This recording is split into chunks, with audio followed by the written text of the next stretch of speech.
አንቀጽ 40 ንዑስ አንቀጽ 7 ላይ ማንኛውም ኢትዮጵያዊ ዜጋ ሲል ባይ ዲፎልት ኢትዮጵያዊ ያልሆኑ ዜጎችን ኤክስክሉድ እንዳደረገ ነው እና የምንረዳው ከህገ መንግስቱ ጋር የሚጋጭበት ሁኔታ አለ። ስጋት ብዬ የማስበው የመሬት ዋጋ በጣም ይነራል ብዬ ነው የማስበው። ዜጎች አሁን ቤት እያጡ የተቸገሩ ባለበት ሁኔታ የበለጠ ቤት የማግኘት እድላቸው እየጠበበ ካለው እየጠበበ አይመጣም ወይ? የኢራኑ ጠቅላይ ሚኒስትር አማካሪ አህመድ ባጋሪ እንዳሉት በሰዓታት ዕድሜ ውስጥ እስራኤል ላይ እስካሁን ያላየችውን ዘመቻ ይደረግባታልም ሲል ዘግበዋል። ኢራን ያለምንም ቅድመ ሁኔታ እጅ መስጠት አለባት ሲሉ ትራምፕ ትሩዝ በተሰኘ ማህበራዊ ሚዲያቸው ላይ ጽፈዋል። ኢራን እጅ የማትሰጥ ከሆነ አሜሪካ ወደ ጦርነቱ ሙሉ ለሙሉ ልትገባ እንደምትችል ትራምፕ ተናግረዋል ሲል ኒውዮርክ ታይምስ ተናግረዋል። የኒውክሌር መሳሪያዎችን ለማግኘት መጣር ከንቱ ነው፣ ምክንያቱም ልትጠቀሙባቸው አትችሉም። የምትጠቀሙ ከሆነም ከዓለም አቀፉ ማህበረሰብ ጋር ከፍተኛ ግጭት ውስጥ የምትገቡ ይሆናል። የኒውክሌር መሳሪያ የሚያገኙ ከሆነ እኛም የኒውክሌር መሳሪያዎችን ለመያዝ እንገደዳለን። ታክስ ከፋዮች በታክስ ውሳኔ ረገድ የሚኖራቸውን ቅሬታ ማቅረብ የሚችሉበት ተደራሽነት ያለው በሚገባ የተደራጀና የተቀላጠፈ ውሳኔ መስጠት የሚያስችል የቅሬታ አቀራረብ ስርዓት መዘርጋት አስፈላጊ ሆኖ በመገኘቱ አሁን ስራ ላይ ያለው የፌዴራል የታክስ አስተዳደር ሕግ ሊወጣ ችሏል። ሰላም ጤና ይስጥልን ውድ የሀገሬ ቴሌቪዥን ተመልካቾች እንደምን አመሻችሁ። ከሀገሬ ቴሌቪዥን የሰዓቱን መረጃዎች ይዘን ቀርበናል። ሙሴ ከበደ ነኝ። እስከ ፍጻሜው አብራችሁን ቆዩ። በቀዳሚነት ለተመለከትናቸው ርዕሰ ጉዳዮች አመራለሁ። የውጭ ሀገር ዜጎች በኢትዮጵያ የማይንቀሳቀስ ንብረት ባለቤት እንዲሆኑ የሚፈቅደው ረቂቅ አዋጅ ከህገ መንግስቱ ድንጋጌ ጋር ይጻረራል የሚል ትችት ቀርቦበታል። ከዚህ ባለፈ የመኖሪያ ቤት ዋጋንም ይበልጥ ሊያንረው ይችላል የሚል ስጋትም ተነስቶበታል። የከተማና መሰረተ ልማት ሚኒስቴር በበኩሉ ረቂቅ አዋጁ የሪል ስቴት ኢንቨስትመንት እድሎችን በማስፋትና የግል የቤት አልሚዎችን በማበረታታት የቤት አቅርቦት ችግርን የሚያቃልል ይሆናል የሚል ምላሽን ሰጥቶበታል። ተጨማሪ አለን። የውጭ ሀገር ዜጎች በኢትዮጵያ የማይንቀሳቀስ ንብረት ባለቤት ወይም ባለይዞታ የሚሆኑበትን አግባብ ለመደንገግ የወጣው አዲስ ረቂቅ አዋጅ የውጭ ዜጎች የመኖሪያ ቤት ባለቤት እንዲሆኑ እንዲሁም መሬት የሚያገኙበትን ህጋዊ አሰራር ለመዘርጋትና የሪል ስቴት ኢንቨስትመንትን ለማስፋፋት ያለመ ስለመሆኑ የተነገረ ሲሆን የከተማ መሰረተ ልማትና ትራንስፖርት ጉዳዮች እንዲሁም የህግና ፍትህ ጉዳዮች ቋሚ ኮሚቴዎች በረቂቁ ላይ ከባለድርሻ አካላት ጋር ውይይት አካሂደዋል። በውይይቱም ረቂቅ አዋጁ የኢትዮጵያን ህገ መንግስት አንቀጽ 40 ድንጋጌን የሚጻረር ነው በሚል ተተችቷል። በአንቀጹ መሰረት የገጠርም ሆነ የከተማ መሬትና የተፈጥሮ ሀብት ባለቤትነት መብት የመንግስትና የህዝብ ስለመሆኑ የሚደነግግ መሆኑን ያነሱት ተሳታፊዎቹም ከአዋጁ ገቢራዊነት አስቀድሞ ህገ መንግስቱ መሻሻል እንዳለበት ተናግረዋል። እኔ የምጠይቀው ምንድን ነው፣ አዋጁ ከህገ መንግስቱ ጋር አይጋጭም ወይ? ህገ መንግስቱ እንግዲህ ህገ መንግስታችን አንቀጽ 40 ሰብስሪ ላይ የገጠርም ሆነ የከተማ መሬት የተፈጥሮ ሀብት ባለቤት መብት የመንግስትና የህዝብ ብቻ ነው። መሬት የማይሸጥ የማይለወጥ የኢትዮጵያ ብሔር ብሔረሰቦችና ህዝቦች ነው ይላል ይሄ ህገ መንግስት ማለት ነው። ስለዚህ የውጭ ሀገር ዜጋ የማይንቀሳቀስ ንብረት በሚያገኝበት ሁኔታ መጀመሪያ ህገ መንግስቱ መሻሻል የለበትም ወይ? አንቀጽ 40 ንዑስ አንቀጽ 7 ላይ ማንኛውም ኢትዮጵያዊ ዜጋ ሲል ባይ ዲፎልት ኢትዮጵያዊ ያልሆኑ ዜጎችን ኤክስክሉድ እንዳደረገ ነው እና የምንረዳው ከህገ መንግስቱ ጋር የሚጋጭበት ሁኔታ አለ። ከህገ መንግስቱ ጋር የሚጋጩ ህጎች፣ አሰራሮች እንደ ዋቴቨር ተፈጻሚነት እንደማይኖራቸው ህገ መንግስቱ ራሱ ስለሚደነግግ ይሄ ነገር እንዴት ሊታይ ይችላል የሚል ነው። ከዚህ ባለፈ ረቂቅ አዋጁ የመሬትና የመኖሪያ ቤት ዋጋን አሁን ካለበት ደረጃ ይበልጥ የሚያንር ይሆናል የሚል ስጋት የቀረበበት ሲሆን የኢትዮጵያውያን ዜጎችን የመሬት ባለቤትነት ህልምም የበለጠ አያርቀውም የሚል ጥያቄን አስነስቷል። ስጋት ብዬ የማስበው የመሬት ዋጋ በጣም ይነራል ብዬ ነው የማስበው። ዜጎች አሁን ቤት እያጡ የተቸገሩ ባለበት ሁኔታ የበለጠ ቤት የማግኘት እድላቸው ካለው እየጠበበ አይመጣም ወይ የሚል ነው። ሌላው ደግሞ መንግስት መሬት ዋጋ ንረትን መቆጣጠር አያስቸግረውም ወይ? ከመቆጣጠር እስካስቸገረው በምን መልኩ ሊቆጣጠረው ምን አይነት ህግና መመሪያዎችን አውጥቷል የሚል ሲሆን ሌላው ደግሞ ንግድና ኢኮኖሚያዊ እድልን ኢትዮጵያ ውስጥ ካሉ ዜጎች ባለሀብቶች ወደ ሌሎች ወደ ውጭ ሀገር ዜጎች ሽፍት እንዲያደርግ አያደርግም ወይ? ረቂቅ አዋጁ በቀጥታ ከህገ መንግስቱ ጋር የሚጋጭ ሀሳብ የለውም ሲሉ ለጥያቄዎቹ ምላሽ ሰጡትና ረቂቅ አዋጁን ለተሳታፊዎች ያቀረቡት ደግሞ የፍትህ ሚኒስቴርና ኢንቨስትመንት ኮሚሽን አማካሪ ዶክተር ታደሰ ካሳ ናቸው። ከህገ መንግስቱ ጋር የሚጋጭበት አንግል አትሊስት እስካሁን በሂደቱ ላይ በተሳተፍ ነው የህግ ባለሙያዎች እይታ የለም። እኔ የሊዝ ባለይዞታ ያደረገኝ ህገ መንግስቱ የውጭ ሀገር ዜጎችን ምንስጣቸው ያልና ነው። መሬትን በተመለከተ የሊዝ ባለይዞታ ነው። አይ መሬት አይደለም ቤት ነው ምገዛ የሚል ከሆነ እኔ እንደ ዜጋ ያለኝን መብት ነው ለውጭ ሀገር ዜጎች ምንስጠው እያልን ያለ ነው። ዛት ሴም መብት ለኔ እንደ ዜጋ የተሰጠኝ በሊዝ ሂደቶች የመሳተፍ በሊዝ መሬት አኳየር የማድረግ የማይንቀሳቀስ ንብረት ኦውን የማድረግ ራይት ህገ መንግስታዊ ነው ካልን ባይ ዘ ሴም ዴፊኒሽን ባይ ዲፎልት የውጭ ሀገር ዜጎችም ተመሳሳይ ራይት አላቸው። 46 በኋላ እንመለስበታለን እና ከህገ መንግስቱ ጋር የሚጋጭ ዳይሬክት የሆነ ንባብ አለው ለማለት አስቸጋሪ ነው የሚሆነው። የከተማና መሰረተ ልማት ሚኒስቴር ሚኒስትር ዴኤታ ወይዘሮ ሄለን ደበበ በበኩላቸው የውጭ ዜጎች በኢትዮጵያ የቤት ባለቤት እንዲሆኑ ማስቻል የውጭ ሪል ስቴት አልሚዎች በዘርፉ ላይ በስፋት ለመሰማራት ከሚጠይቋቸው መስፈርቶች መካከል አንዱ መሆኑን ጠቅሰዋል። በዚህም የግል የቤት አቅርቦት ዘርፉን በማስፋፋት በቤት ፍላጎትና አቅርቦት መካከል ያለውን ሰፊ ልዩነት ለማጥበብና የቤት ተደራሽነትን ለመጨመር እድል የሚሰጥ ስለመሆኑም እንዲያብራርተዋል።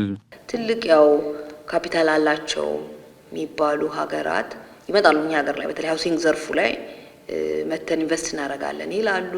በተደጋጋሚ የሚያነሱልን ፐርቼዚንግ ጋራንቲ መንግስት ይሰጠናል ወይ ነው።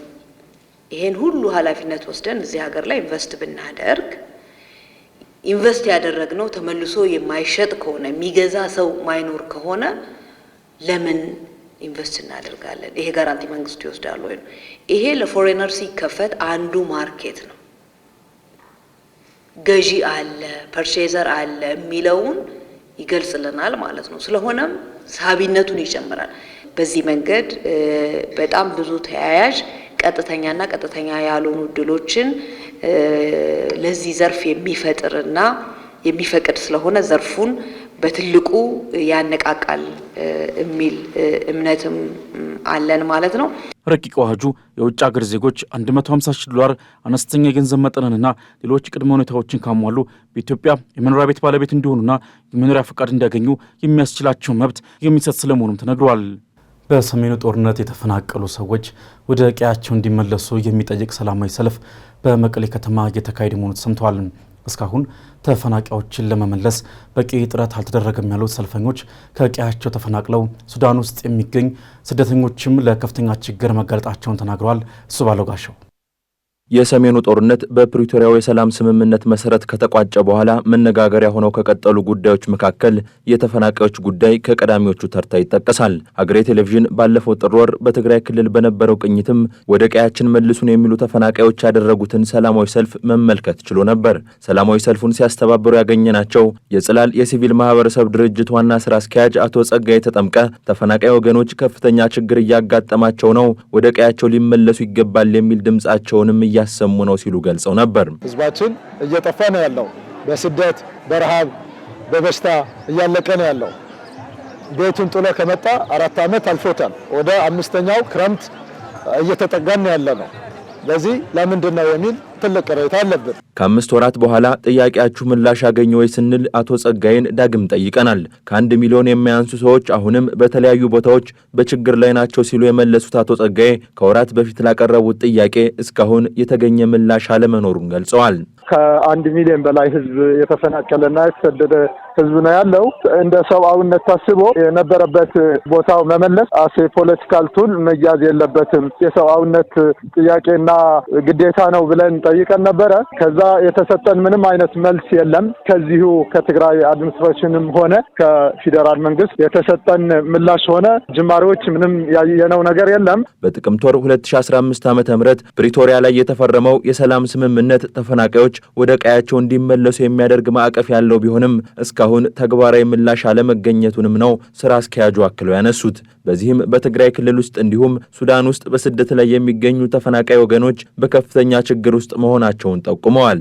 ሱዳን የእርስ በርስ ጦርነትን ተከትሎ እዛ የነበረ ኤድ ኦርጋናይዜሽኖች ሙሉ ለሙሉ እንደወጡ ይታወቃል። ስለዚህ እዛ ያለው ህዝብ በረሃብም በእሳትም እየሞተ ከዛም ቀጥሎ ወጣቶቹ ተስፋ ቆርጠው ወደ ሌላ ሀገር ወደ የመን፣ ግብጽ እንዲሁም ሊቢያ እየተሰደዱ እንደሆነ ነው የምናውቀው። ትግራይ ውስጥም በገጠርም በከተማም ድንኳን ያልጣለ ተፈናቃይ የለም እና እነዚህ ሙሉ ለሙሉ 5 ዓመት ማለት እንግዲህ ኬንዳ ነው። ኬንዳ ይቀደዳል። ፀሐይ አለ፣ ዝናብ አለ፣ ንፋስ አለ እና ህዝቡ በረሃብ በሞት እያለቀ ነው ያለው። ተስፋ ቆርጦም እየተሰደደ ነው ያለው። ከዚህ በላይ ደግሞ ህዝቡ እስካሁን 5 ዓመት የታገሰበት ዋና ምክንያት ነገ ዛሬ እንመለሳለን በሚል ነው እስከ ዛሬ እየጠበቀ የነበረው። አሁን ግን ሙሉ ለሙሉ ተስፋ ቆርጦ ነው ያለው ህዝቡ። ተፈናቃዮች ወደ ቀያቸው እንዲመለሱ የሚያደርጉ ሰላማዊ ጥረቶች አሁንም መቀጠላቸውን የሚያነሱት አቶ ጸጋዬ በመቀሌ ከተማ ለ3 ቀናት የሚቆይ ሰላማዊ ሰልፍ እያካሄዱ መሆናቸውን ተናግረዋል። አዲሱን የትግራይ ክልል ጊዜያዊ አስተዳደር ጨምሮ የሚመለከታቸውን አካላት በተደጋጋሚ ቢያነጋግሩም ከቃል ያለፈ ምላሽ አለመገኘቱን ያከሉት ስራ አስኪያጁ ሁሉም ባለድርሻ አካላት ሚናቸውን ሊወጡ እንደሚገባ አሳስበዋል። ከፕሮሚስ ውጪ ምንም አንድ የሆነ የትግበራ ጅማሮች የሉም። በቃ ትመለሳላችሁ፣ ከዚህ ውጭ ሌላ አጀንዳ የለንም፣ ትልቁ አጀንዳችን ይህ ነው፣ እንዲሁ እናደርጋለን ቃል መግባት። ከዚህ አልፎ ደግሞ እንዲሁ የእከሌ ችግር እኮ ነው የኔ አይደለም አይነት ኤክስተርናላይዜሽን ካልሆነ በስተቀር ምንም የተጀመረ ነገር እስከሌለ እንደ ህዝብ ይሄን ደግሞ በጣም አስቸጋሪ ሁኔታ ነው። አሁን 5ኛ ክረምት መክረም የለብንም ብለን ብንጠይቅም የመጀመሪያው ክረምት የመጀመሪያ ዓመት ጀምሮ ነው ትመለሳላችሁ የሚል ፕሮሚስ የተሰጠን። ወደ ቀያቸው የመመለስ ስልጣንም ሆነ ኃላፊነት ያለው በውል ፕሪቶሪያም ሆነ በህገ መሰረት ፌዴራል መንግስት ነው ከፍተኛው ስልጣን ያለው። ስለዚህ ቁርጠኝነትም ከፌዴራል መንግስት እስካሁን ድረስ አልታየም። ህዝቡ ግን ምኑ ጋር እንዳለ ችግሩ ሊነገረው አልተቻለም። አሁንም እኛ እየጠየቅን ያለነው የኢትዮጵያ ህዝብ ሆነ ፌዴራል መንግስት ይህንን አስቀድሞ መስራት መቻል አለበት። ጥሪያችን እያቀረብን ነው። ጣቢያችን ከዚህ ቀደም ይህንን ጉዳይ አስመልክቶ የጠየቀው የትግራይ ክልል ጊዜያዊ አስተዳደር ተፈናቃዮችን ወደ ቀያቸው ለመመለስ ከፌዴራል መንግስት ጋር እየሰራሁ ነው የሚል ምላሽ መስጠቱ ይታወሳል። ይሁንና የተፈናቃዮች ጥያቄ እስካሁን አልተሰማም፣ ጥያቄያችን የሰብአዊነት ነው የሚለው በሰልፈኞች በተደጋጋሚ የተነሳ መፈክር መሆኑ ተሰምቷል። የፊታችን አርብ በስዊዘርላንድ ጄኔቫ ተመሳሳዩ ሰላማዊ ሰልፍ እንደሚካሄድም ሲነገር ዓለም አቀፉ ማህበረሰብ የራሱን ሚና ሊጫወት እንደሚገባ ጽላል የሲቪል ማህበረሰብ ድርጅት አሳስቧል። ኢራን በቃኝ ብላ እጇን የማትሰጥ ከሆነ አሜሪካ ወደ ጦርነት እንደምትገባ ፕሬዚዳንት ዶናልድ ትራምፕ የተናገሩ ሲሆን በአካባቢው ያለው ውጥረትም ተባብሶ ቀጥሏል። ኢራን በአንጻሩ ራሷን ለመከላከል በዝግጅት ላይ እንደምትገኝ ተገልጿል። አሜሪካ ወደ ጦርነቱ የምትገባ ከሆነ የአሜሪካንን የጦር ሰፈሮች ለመምታት ሚሳኤሎቿን እንዳዘጋጀች ነው ያስታወቀችው ኢራን። ሚኪያስ ኃይሌ ኢራን ዓለም አቀፍ ተቋማት ገብተው ጦርነቱን እንዲያስቆሙ ጠይቃለች ሲል ኔት ኒውስ ዘግቧል። የኢራኑ የውጭ ጉዳይ ሚኒስትር ሰጥተውታል ባለው መግለጫ ጦርነት እንዲያቆም ጠይቀዋልም ሲል ዘግበዋል። ኢራን የድርድር አማራጭን እያቀረበች ወደ እስራኤል የሚሳኤል አረራዎችን ግን መላኳን ለአፍታም አልዘነጋችም ሲል ጽፏል። የኢራኑ ጠቅላይ ሚኒስትር አማካሪ አህመድ ባጋሪ እንዳሉት በሰዓታት ዕድሜ ውስጥ እስራኤል ላይ እስካሁን ያላየችውን ዘመቻ ይደረግባታልም ሲል ዘግበዋል። ኢራን ያለምንም ቅድመ ሁኔታ እጅ መስጠት አለባት ሲሉ ትራምፕ ትሩዝ በተሰኘ ማህበራዊ ሚዲያቸው ላይ ጽፈዋል። ኢራን እጅ የማትሰጥ ከሆነ አሜሪካ ወደ ጦርነቱ ሙሉ ለሙሉ ልትገባ እንደምትችል ትራምፕ ተናግረዋል ሲል ኒውዮርክ ታይምስ ተናግረዋል። ፍራንስ 24 በበኩሉ በ24 ሰዓታት ውስጥ እጇን የማትሰጥ ከሆነ መሆን ያለበት ሁሉ ይሆናልም ሲሉ ተናግረዋል። ባለፉት 6 ቀናት እጃችንን ሳንከት ቆይተናል። አሁን ግን ኢራን በቃኝ የማትል ከሆነ እኛም ወደ ጦርነቱ ገብተን እስራኤልን እንደግፋለን ሲሉ ተናግረዋል። ይህ የማይሆን ከሆነ ሚሳኤሎችን መተኮስ፣ የአየር ጥቃቶችን ማድረስ እንጀምራለን ሲሉ ፕሬዝዳንት ተናግረዋል። ወደ ጦርነቱ አሜሪካ በ24 ሰዓት ውስጥ ልቀላቀል እችላለሁ ማለትም ብቻ ሳይሆን ወደ አካባቢው የጦር መርከቧን ማስጠጋት ጀምራለች። ለአየር ላይ ጥቃት ማኮብኮቢያ የሚውለው መርከቧን ጭምር ወደ ኢራን ማስጠጋት፣ ኢራንን መከበም ጀምራለች። ይህ ንግግር እያሰሙ ባሉበት ጊዜ የእስራኤል መከላከያ ኃይል በቴህራን የሚገኘውን የኢንዱስትሪ መንደር አጥቅተዋል ሲል ኢራንያን ካፒታል ጠቅሶ ኒውዮርክ ታይምስ ዘግቧል። ጦሩ ከኢንዱስትሪ መንደር ውጪ የኢራን መከላከያ ኃይልም ተቋማትንም እንደመታት ዘግቧል። ትራምፕ በአንጻሩ በእስራኤል በወታደራዊ እርምጃ ላይ ጣልቃ እንድንገባ በተለያዩ መንገድ እስራኤል እየተማጸነች ነው ሲሉም ተናግረዋል። የእስራኤሉ ጠቅላይ ሚኒስትር ቤንያሚን ኔታንያሁ አሜሪካ የረጅም ርቀት አጥቂ ቦምቦችን በኢራን ፎርድ በተሰኘው የኒውክሌር ማዕከል እንድትጥል ጠይቀውኛልም ሲሉ ትራምፕ ተናግረዋል። በአንጻሩ ከኢራን ዛሬ በወጣው መረጃ የአሜሪካን የጦር ሰፈር ለመምታት እየተዘጋጀች መሆኑን ተዘግበዋል። የኢራን ሚሳኤሎች ዩናይትድ ስቴትስ ጦርነቱን ከተቀላቀለች የጦር ሰፈሮቿን ለመደብደብ ተዘጋጅተናልም ሲሉ ለኒውዮርክ ታይምስ ተናግረዋል። ኢራን በአካባቢው ባላት ስጋት ምክንያት የሆርሙዝ ወሽመጥን ለመዝጋት ትገደዳለች፣ በፈንጂ ልታጥረውም እንደምትችልና ከፍተኛ ጥበቃ ልታደርግ እንደምትችልም ተጽፏል። ኢራን ወደ እስራኤል ሃይፐርሶኒክ የተሰኘውን ሚሳኤል ከተኮ ከተኮሰች በኋላ አሊ ካሚኒ ለእስራኤል ማስጠንቀቂያ ሰጥተዋል ሲል ሂንዱስታን ታይምስ ዘግቧል። እስራኤል ለዚህ ጥቃት ምላሽን ለመስጠት ኢራናውያን ከቴህራን አካባቢ እንዲርቁ ማስጠንቀቂያም ሰጥታለች። የኢራኑ መሪ ሃይፐርሶኒክ ሚሳኤል ወደ እስራኤል ከተኮሱ በኋላ ጦርነቱ ተጀምሯል ሲሉ በኤክስ ገጻቸው አስፍረዋል። አሸባሪው የአይሁዶች መንግስት እጃችንን ጎትቶ ወደ ጦርነት አስገብቶናል፣ በሙሉ አቅማችን እንታገላለን ሲሉ ተናግረዋል። ከዚህ በኋላ ለጽዮናውያን ጠንካራ ክንዳችንን ማሳየት እንጀምራለን ሲሉም ተናግረዋል። ዘቴሌግራፍ እንደዘገበው የኢራኑ ፕሬዝዳንት የት እንዳሉ እናውቃለን፣ ግን ደግሞም ልንገላቸው ፈቃደኛ አይደለንም ሲሉ የአሜሪካው ፕሬዝዳንት ዶናልድ ትራምፕ ተናግረዋልን ብለዋል። ፕሬዝዳንቱም ብለዋል ብሎ የጻፈው ሪፖርቱ ኢራን ፊቷን ወደ አሜሪካ ወታደሮችና ወደ ንጹሃን ዜጎች አዙራ ማጥቃት ከጀመረች አያቶላ አሊ ካሚኒን ለመግደል እንገደዳለን ሲሉ ትራምፕ ተናግረዋል ሲል ዘግበዋል። አያቶላ ካሚኒ ያሉበት ቦታ ለማጥቃት በጣም ቀላል ነው፣ ለአሁኑ ግን የተጠበቀ ቦታ ነው ያሉትም ሲሉ ፕሬዝዳንቱ ተናግረዋል። ባለፈው ሳምንት ሐሙስ ጦርነቱ ሲጀመር እስራኤል በቀጥታ ያጠቃችው የኢራንን ከፍተኛ ባለስልጣናትን ነበር። በዚህ ጥቃት ውስጥ የኢራኑ መንፈሳዊ መሪ አያቶላ አሊ ካሚኒን ለመግደል እስራኤል አቅዳ በፕሬዝዳንት ዶናልድ ትራምፕ ጥቃቱን ውድቅ ማድረጋቸው ዘቴሌግራፍ ይዞት በወጣው ሀተታው አስታውሷል። ጥቃቱ በዚህ ከቀጠለ ፓኪስታን ኢራንን ወግና ወደ ጦርነቱ ልትቀላቀል ገልጻለች ሲል አልጀዚራ ዘግቧል። ጦርነቱ በዚህ መንገድ የሚቀጥል ከሆነ ኒውክሌርን የታጠቁት ሀገራት ወደዚህ የዝሆኖች ግብግብ መሳባቸው አይቀሬ መሆኑን ዘገባው አስታውሷል። የዓለም አቀፉ ማህበረሰብና የተባበሩት መንግስታት ህጎቹ እንዲከበሩና ጥቃቶች እንዲቆሙ የበኩላቸውን መውጣት ይጠበቅባቸዋልም ሲል ጽፏል። ዛሬ ጠዋት በወጣው መረጃ የፓኪስታኑ የጦር አዛዥ ከትራምፕ ጋር ሊወያዩ እንደሚችሉ ተዘግበዋል። ፊልድ ማርሻል አስሚ ሙኒር ዛሬ ከአሜሪካው ፕሬዝዳንት ዶናልድ ትራምፕ ጋር በነጩ ቤተ መንግስት በዝግ እንደሚወያዩም ተዘግበዋል። የእስራኤሉ ቻናል 13 እንደዘገበው በሺዎች የሚቆጠሩ እስራኤላውያን የኢራንን የሚሳኤል ጥቃት ፍራቻ ወደ መጠለያዎች እንደገቡም ዘግበዋል። በደቡባዊው ቴል አቪቭ አካባቢ ኢራን ባደረሰችው ጥቃት 75 ህንፃዎች እንዳልነበሩ እንዳደረገችም ዘግበዋል። 30 የሚሆኑ ህንፃዎች ደግሞ ሙሉ ለሙሉ መፍረሳቸውንም ዘግበዋል። ምሽት ላይ በነበሩ የኢራን ጥቃቶች 94 ዜጎች ተጎድተው ወደ ሕክምና ማዕከላት እንደገቡም ተዘግቧል። ጦርነቱ ከተጀመረ ጀምሮ ኢራን 400 ባላስቲክ ሚሳኤሎችን ወደ እስራኤል አዘንባለች። ሶስተኛ ቃል ኪዳን ብላ በሰየመችው የኢራን 11ኛ መልሶ ማጥቃት የመጀመሪያው ትውልድ ፈታህ የተሰኘውን ሚሳኤል ወደ እስራኤል እንደምታዘንብ የኢራን መቆም መሰረት አድርጎ አልጀዚራ ዘግበዋል። ዛሬ ጠዋት ላይ ኢራን ወደ እስራኤል የተኮሰችው ሚሳኤል በእስራኤል መከላከያ መክሸፉንም ዘግበዋል። ኢራን የሞሳድ ህንፃ በትናንትናው ዕለት መደብደቧ ይታወሳል። ኢራን ብሔር ዛሂላ የሚገኘው የሞሳድ ህንፃ በሚሳኤል ደበደብኩ ስትል በትናንትናው ዕለት አረጋግጣለች። ባለፉት 5 ቀናት እስራኤል ባደረገችው ጥቃት ኢራን ስለ ኒውክሌር ባላት ሀሳብ ዙሪያ ሳትወድ በግድ ወንበር ከባ እንድትቀመጥ ተደርጋለችም ሲል ጽፏል። 6ኛ ቀኑን በያዘው የእስራኤልና ኢራን ግጭት 21 የአረብ ሀገራት እስራኤል በኢራን ላይ ያደረገችውን የአየር ድብደባ በማውገዝ ውጥረቱ እንዲረግብና ዓለም አቀፍ ሕጎች እንዲከበሩ በመጠየቅ የጋራ መግለጫ ወጥተዋል። የኢራን ውጭ ጉዳይ ሚኒስቴር ቃል አቀባይ ኢስማኤል ባጋይ መግለጫውን እንደሚደግፉትም ገልጸዋል። ይህ በእንዲህ እንዳለ በሁለቱ ሀገራት መካከል ያለው ግጭት ሃይማኖታዊ ናቸው የሚሉ ሀሳቦችም ይነሳሉ። እውነት ናቸው ወይ የሚለውን ማሳያዎች ምንድን ናቸው?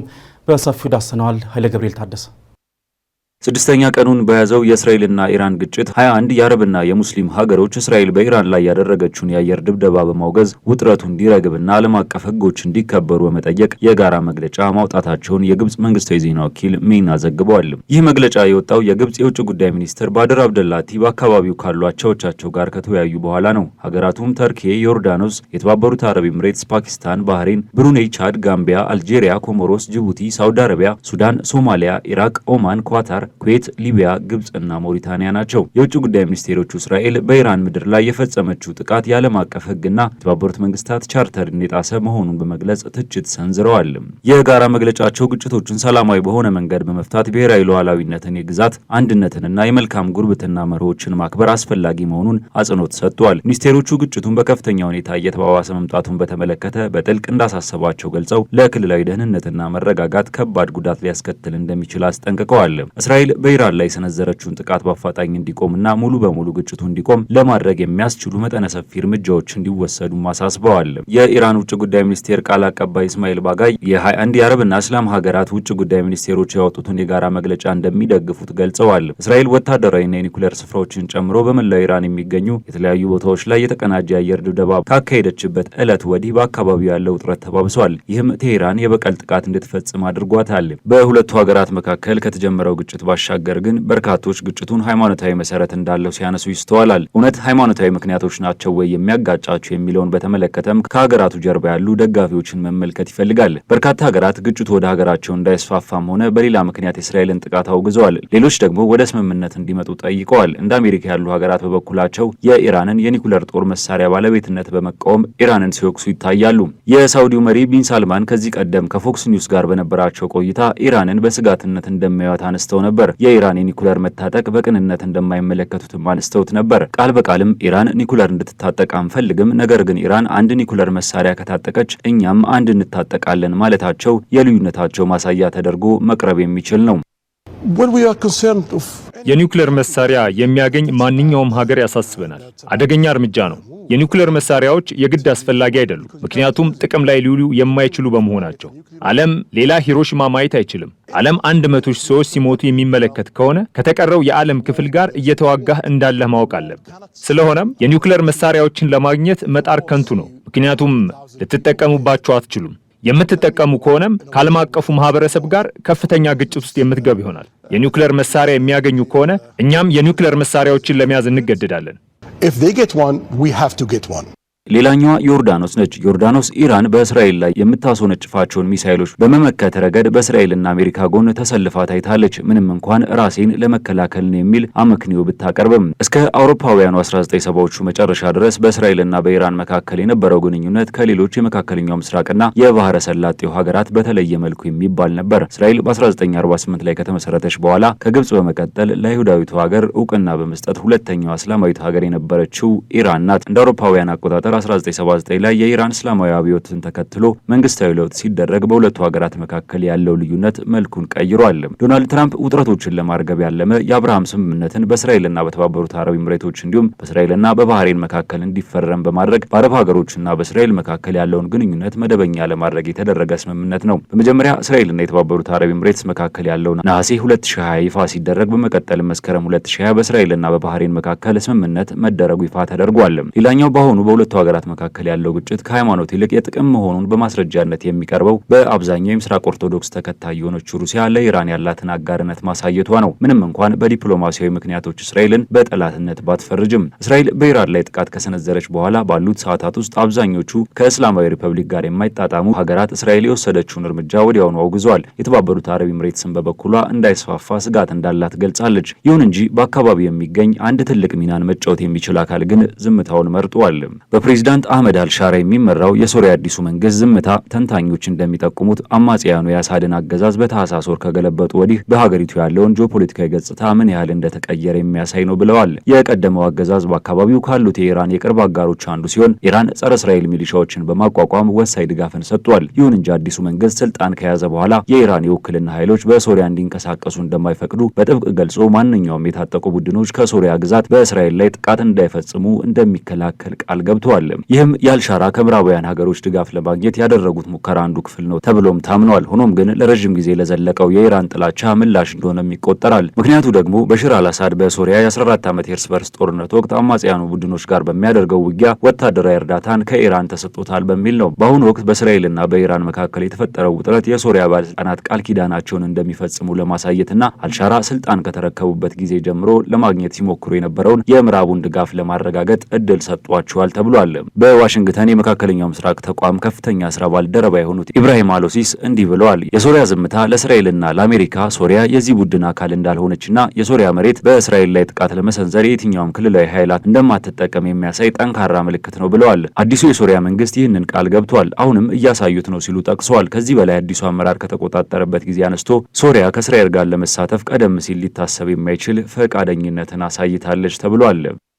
ወደ አጫጭር መረጃዎቻችን አለፍን።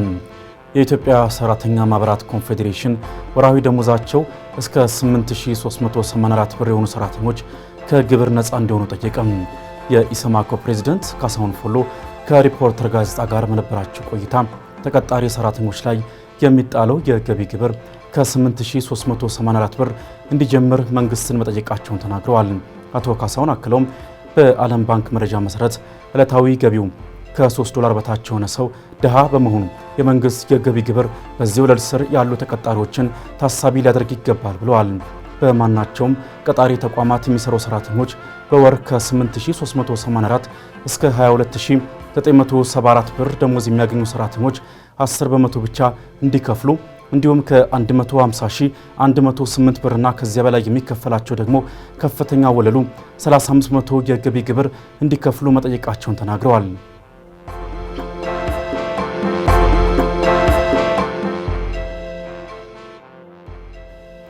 ባለፉት 11 ወራት ከበጎ ፈቃድ ደም ለጋሾች የተሰበሰበው ደም ባለፉት ዓመታት ከተሰበሰበው አንጻር ሲታይ ከፍተኛ መጠን ያለው ቢሆንም የሕክምና ተቋማትን ፍላጎት ማሟላት እየተቻለ እንዳልሆነ ተገለጸ። እንደ ዓለም ጤና ድርጅት መረጃ አንድ ሀገር የደም ፍላጎትን በበቂ ደረጃ ማሟላት ችላለች ተብሎ የሚታሰበው ከአጠቃላይ የሀገሪቱ የሕዝብ ቁጥር ቢያንስ 1 በመቶዎቹ ደም ሲለግሱ እንደሆነ ያሳያል።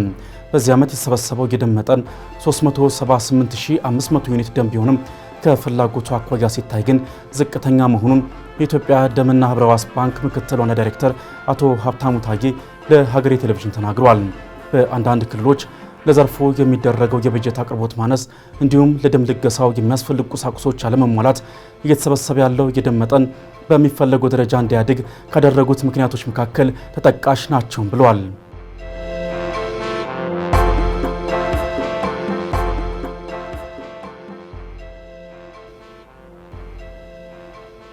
ኢትዮጵያ የቆዳ ኢንዱስትሪን ዓለም አቀፍ ተወዳዳሪነት ለማሳደግ በተደረገው ጥረት 4 የቆዳ ፋብሪካዎች ዓለም አቀፍ የምስክር ወረቀት ማግኘታቸውን የተባበሩት መንግስታት የኢንዱስትሪ ልማት ድርጅት አስታወቀም። ዓለም አቀፉ የሌዘር ስራ ቡድን ለ4 የኢትዮጵያ ቆዳ ፋብሪካዎች ዓለም አቀፍ የምስክር ወረቀት ሰጥቷል። ኤሊኮ አዋሽና ኤሊኮ አቢሲኒያ የቆዳ ፋብሪካዎች በወርቅ ደረጃ፣ ባቱ ቆዳ ፋብሪካ ደግሞ በብር ደረጃ የእውቅና የምስክር ወረቀት ያገኙ ፋብሪካዎች እንደሆኑ ተገልጿል። ከዚህ በተጨማሪም ኮልባ ታንሪ የተሰኘው ሌላኛው የቆዳ ፋብሪካ በቅርቡ የእውቅና ማረጋገጫ ኦዲቱን በማጠናቀቁ በአሁኑ ወቅት የአቻ ግምገማ ማድረግ ላይ ይገኛል ሲል ፕሬስ ድርጅት ዘግቧል።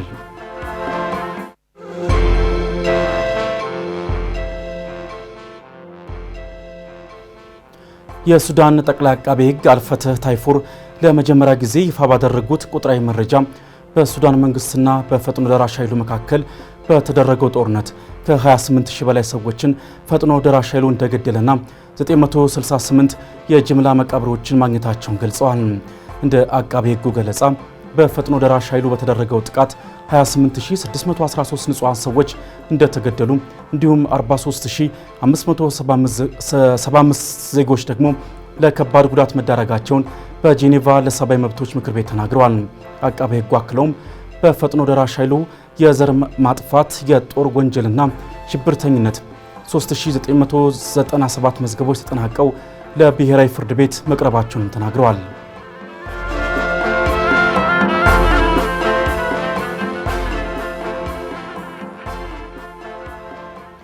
ሩሲያ በዩክሬን ዋና ከተማ ኪየቭ ላይ በፈጸመችው ጥቃት 24 ሰዎች መገደላቸው ተነገረም። ሩሲያ ጥቃቱን የከፈተችው ከ440 በላይ ድሮኖችንና 32 ሚሳኤሎችን ጠቅማ እንደሆነ የዩክሬን የሀገር ውስጥ ሚኒስቴር ገልጿል። በጥቃቱም 24 ሰዎች ሞታቸውንና ከ100 በላይ ሰዎች ስለ መቁሰላቸውም የሀገሪቱ ባለስልጣናት መናገራቸውን ቢቢሲ ዘግቧል። ጥቃቱ በርካታ መኖሪያ ቤቶችን ማውደሙ የተነገረ ሲሆን የሟቾች ቁጥርም ሊጨምር እንደሚችል ተገልጿል። የሩሲያና ዩክሬን ጦርነት ከተጀመረ በኋላ መጠነ ሰፊ የተባለለት ይህ ጥቃት በኦዴሳ አካባቢ ተጨማሪ ጉዳቶች ሲያስከትል እንዳልቀረም ተዘግቧል። የዩክሬን ፕሬዝዳንት ቮሎዲሚር ዜሌንስኪ ጥቃቱ እጅግ አስፈሪ ጥቃት ነው ሲሉም ገልጸውታል።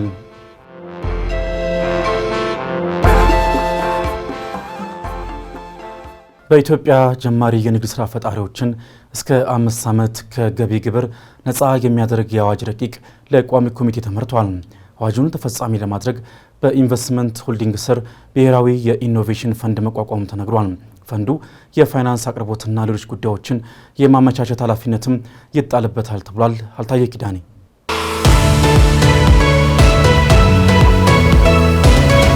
በኢትዮጵያ ጀማሪ ስራ ፈጣሪዎች ወይንም ስታርታፖች የፋይናንስ አቅርቦትን ጨምሮ የመስሪያ ቦታና የተለያዩ ፈተናዎች እንደሚያጋጥማቸው ይነገራል። በሀገሪቱ ቴክኖሎጂና ግኝትን አጣምረው የሚሰሩ የንግድና የስራ ፈጣሪዎች በ2 ዓመት ውስጥ ውጤታማና ትርፋማ እንዲሆኑ ይጠበቃል። ይሁን እንጂ ስራ ፈጣሪዎች በየተሰማሩበት ዘርፍ ላይ በሚገጥማቸው የግብር ጫና እንዲሁም ሌሎች የተለያዩ ፈተናዎች ሳቢያ ለመስራት እንደሚቸገሩ ይሰማል። ግብርና ጋር ተያይዞ ከሕክምና ጋር ተያይዞ አገልግሎት ሰጪ ሶሻል ኢምፓክት ያላቸው ፔልሲ ሆኖ ስታርታፕ ላይ የሚመሰረቱ ትናንሽ ድርጅቶች ከተመሰረቱ ከ2 ዓመት በኋላ ውጤታማ እንዲሆኑ ይጠበቃል።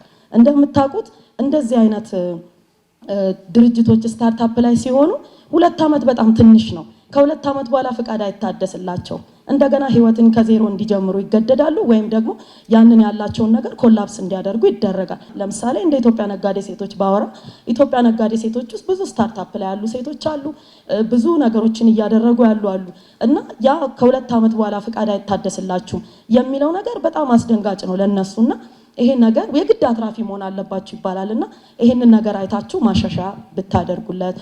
ይህንን መሰል የጀማሪ የስራ ፈጣሪዎችን ጥያቄዎች ለመመለስና የንግድና ስራ ፈጣሪዎችን ለማበረታታት ያለመ ረቂቅ አዋጅ ለቋሚ ኮሚቴ ተመርቷል። አዋጁ ስታርታፖች ስያሜ ካገኙበት ቀን አንስቶ እስከ 5 ዓመት ከገቢ ግብር ነፃ እንዲሆኑ የሚፈቅድ እንደሆነም ተገልጿል። ይህም ስታርታፖች ጤነኛ የገንዘብ ፍሰት እንዲኖራቸው ለማድረግ የሚያገለግል እንደሆነ ሲገለጽ፣ አዋጁ በማንኛውም የኢኮኖሚ ሴክተር ላይ ተፈጻሚ እንደሚሆን ሀገሬ ቴሌቪዥን የተመለከተው የአዋጁ ረቂቅ ያብራራል። አዋጁ ስታርታፕ ማለት ምንም የንግድ ስራ እንቅስቃሴ ታሪክ ሳይኖረው ወይንም ደግሞ የተወሰነ የንግድ ስራ እንቅስቃሴ ታሪክ ውስጥ አዲስ ሀሳብን ተግባራዊ የሚያደርግ መሆን ያለበት እንደሆነ ጠቁሟል። ከዛ ባለፈም በቴክኖሎጂ የታገዘ አዳጊና የገበያ መዋቅርን የሚለውጥ ምርትን፣ አገልግሎትን ወይም ሂደትን የሚያስተዋውቅ እንደሆነም በአዋጁ የትርጓሜ ክፍል ላይ ሰፍሯል። ስታርታፕ ስያሜ ለማግኘት በዋነኝነት አመልካች ከተቋቋመ አንስቶ 5 ዓመት ያላለፈው መሆን ያለበት ሲሆን ለገበያ ለማቅረብ ያቀደውን በናሙና ማሳየት የሚያስችለው ምርት፣ ሂደት ወይም አገልግሎት ባለቤት መሆኑን በፊርማ የተረጋገጠ መሆን እንዳለበት ተገልጿል። ስታርታፕ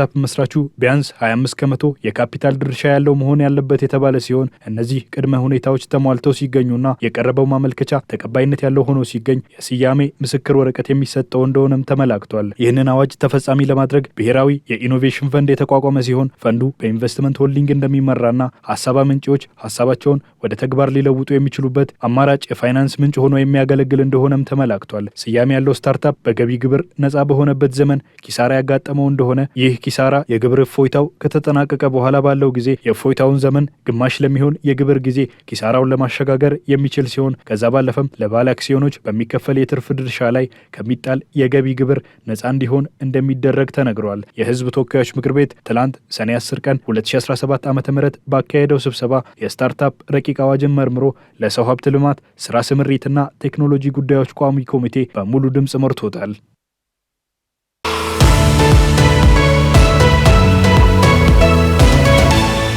የታክስ አስተዳደር ታክስ ከፋይ የሚኖረውን ቅሬታ ተመልክቶ የታክስ ምህረት ያደርጋል። ይህን ለማድረግም ወጥ የሆነ የታክስ አስተዳደር አዋጅ አለ። ጠበቃው የታክስ ምህረት እንዴት እንደሚደረግ ሂደቱንና ሕጉን በተከታዩ ጥንቅር አዘጋጅቷል። ወደዛው እንለፍ።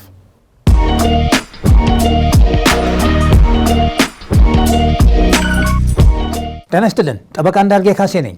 የታክስ ምህረት ስለሚደረግበት ሕግ ነክ መረጃ ላካፍላችሁ።